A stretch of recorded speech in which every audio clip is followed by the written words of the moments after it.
식품 공장 공사를 마치고 나서 건축주와 시공사가 이렇게 사이좋게 마무리하는 경우를 보기 힘든 것이 사실입니다. 왜 그럴까요? 네, 대부분 다 이 돈과 관련된 그런 경우입니다. 여러 가지 이유로 서로의 어떤 생각 차이와 입장 차이가 있어서 그렇겠지만, 이럴 때는 이 상황을 중재하고 책임 소재를 밝히기 위해 아주 객관적인 그런 잣대와 기준이 필요한데, 그게 바로 설계도면입니다. 그만큼 설계도면이라는 것이 중요하다는 것은 이렇게 다들 잘 알고 계실 겁니다.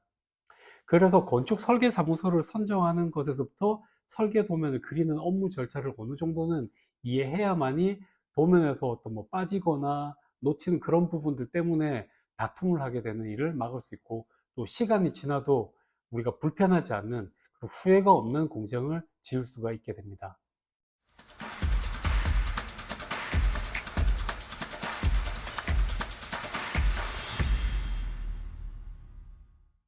안녕하십니까. 해썹 시설공사 PM기업 푸더스의 전용노입니다.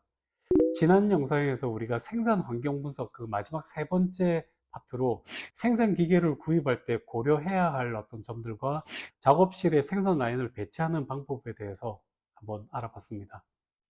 이번 영상부터는 그 설계에 대해서 한번 알아보려고 하는데요.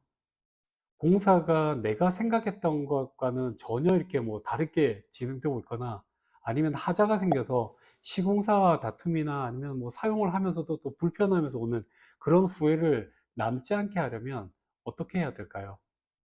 그 해답이 바로 완벽한 설계 도면을 만드는 겁니다.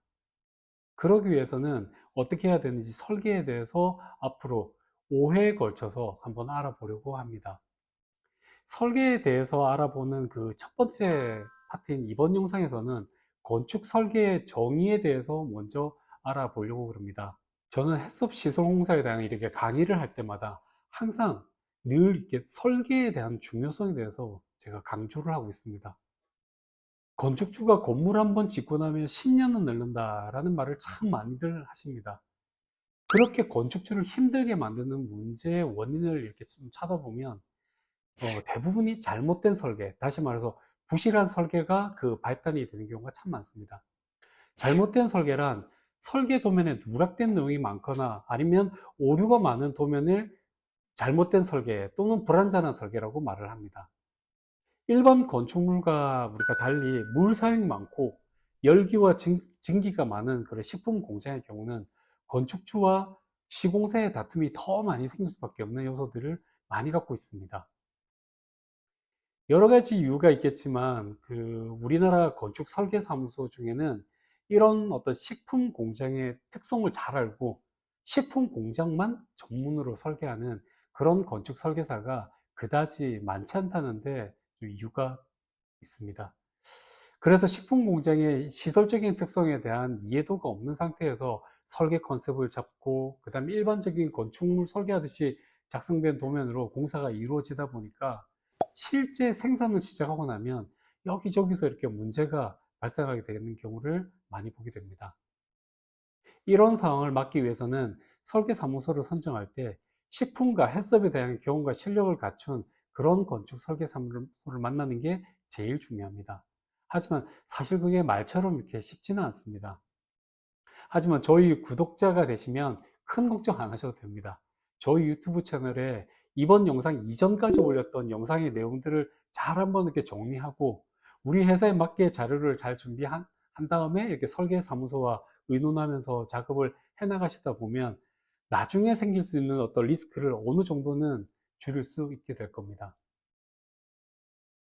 건축 설계의 사전적인 그 정의를 보면 건물의 형태, 구조, 재료, 공사 방법, 비용 따위를 결정하고 시공에 필요한 도면과 그리고 시방서 따위를 작성하는 일이라고 명시되어 있습니다. 건축에는 세 가지 구성 요소가 있습니다. 건물의 주인인 건축주, 그리고 설계 도면, 공사를 하는 이렇게 시공사가 이렇게 있습니다. 이 세 가지 요소가 건축의 3구성 요소라고 하는데, 이 시공사가 공사를 하기 위해서는 설계 도면 외에 앞서 말씀드린 그런 건축을 위한 자료가 있어야 하는데, 이 설계 도서를 작성하는 것이 바로 건축 설계 사무소입니다. 건축 설계 사무소의 그 주된 업무가 그러하다면 이 건축 설계의 사전적인 내용을 제가 다시 한번 정리해 보면, 건축 설계는 건물을 짓고자 하는 건축주의 어떤 생각과 의도를 잘 파악해서 공사를 진행하는 시공사가 건축주가 생각했던 건축물을 잘 만들어낼 수 있도록 자료를 만들어내는 행위, 이게 바로 건축 설계의 정의라고 말할 수 있을 것 같습니다. 사실 완벽한 설계란 있을 수 없죠. 완벽을 추구하는 설계가 어쩌면 더 맞는 말인 것 같습니다. 공사가 진행되는 중이나 또는 이렇게 공장을 가동하는 중에 생길 수 있는 하자들이나 그런 문제들을 사전에 찾아내서 예방하기 위한 방법을 도면에다가 담고, 또 도면에 누락된 어떤 공사 부분이나 도면에 빠진 그 표기 부분이 있는지 없는지 아주 꼼꼼하게 다 담은 설계 도면을 우리가 완벽을 추구하는 설계라고 말씀드릴 수 있겠습니다. 이렇게 완벽을 추구하는 설계는 건축 설계 사무소의 경험과 역량만으로 이렇게 만들어지는 게 절대 아닙니다. 전문가의 경험과 역량은 대략 한 70% 정도라고 봤을 때, 나머지는 오롯이 건축주의 어떤 몫이라고 생각할 수 있습니다. 건축주가 본인이 짓고자 하는 공장에 대해서 얼마나 준비를 잘 했느냐가 성공의 나머지 여자가 되는 겁니다. 이 부분이 설계에서 매우 중요한 부분입니다.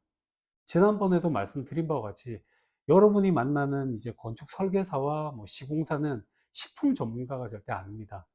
우리 제품에 대해서는 우리가 전문가이기 때문에 어떤 공장으로 지을 것인지에 대한 명확한 레이아웃 없이 그냥 마냥 알아서 해주시겠지 하고 한 발 물러서 있다가 공사가 진행되면서 실제 눈에 이렇게 건물이 보이기 시작할 때쯤에 돼서야 설계 단계에서 거론되지 않아서 도면에 누락된 부분들이 이제 그때 보이기 시작하면, 그때부터 서로 불편해지고 어떤 그런 난처한 상황이 생기기 시작하게 되는 겁니다. 시공사 입장에서는 이미 공사에 들어갈 금액이 모두 계약을 통해서 이렇게 확정된 상태고, 그 금액 안에서 공사를 해야 되는데 비용을 두고 누락된 부분에 책임을 안아야 하는 그런 상황이라면 그 부분을 쉽게 이렇게 수긍하기 힘들어지는 겁니다. 그때부터 갈등이 생겨서 계약할 당시에 어떤 좋은 감정으로 서로 이제 약속했던 상호 신뢰란 단어가 무색해지면서 공사가 아주 힘든 상황으로 흘러가게 되는 겁니다. 이번 영상에서는 건축 설계의 정의를 이해하기 위해서 제가 공사를 진행할 때 빈번하게 벌어지는 그런 상황을 한번 설명드렸습니다. 이 상황이 공사를 준비하고 있는 여러분의 상황이 되지 않기 위해서는 공사에서 제일 중요한 것이 설계 도면이라는 것을 이제 아셨다면, 그 설계를 완벽하게 만드는 것은 건축주의 몫이라는 것을 절대 잊지 마시고 설계 전에 철저한 준비를 하시기를 꼭 당부드립니다. 다음 영상부터는 본격적으로 이제 설계 사무소를 선정할 때 고려해야 하는 것들이 어떤 게 있는지, 그리고 설계 사무소의 하는 업무 절차에 따라 진행되는 설계 업무의 그 단계별 내용에 대해서도 한번 알아보도록 하겠습니다. 감사합니다.